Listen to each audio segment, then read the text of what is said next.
Mũcemanio wa mwanya wa kũgacĩrithia thayũ mũhaka-inĩ wa Kenya-Somalia na Ethiopia nĩ ũtabanĩtio kaunti-inĩ ya Mandera. Ũmwe wa maũndũ marĩa maiguithanirio mũcemanio-inĩ ũyũ ũrĩa ũrehete hamwe ajumbe 60 nĩ gwetha kĩhonia kĩa mathĩna ma ũhagũku wa ũgitĩri nĩguo gũthondeka rĩera rĩa wonjoria. Ajumbe nĩ meranĩire atĩ rungu rwa ngwatanĩro ya IGAD nĩ gũgwakwo ndaraca ya kũnyitithania Kenya na Ethiopia rũĩ-inĩ rwa Dawa nĩguo kũhũthia gũtwara indo cia kuma Somalia gũthiĩ bũrũri-inĩ ũcio. Our first resolution was reviewing and revitalizing the CPMR platform and peace infrastructures.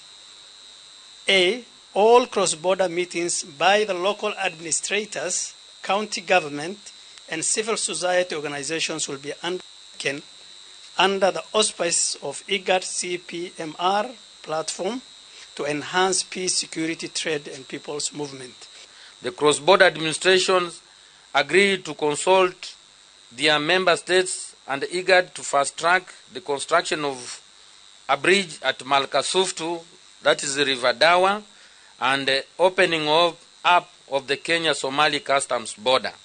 The progress on the above section will be provided to the CPMR cluster.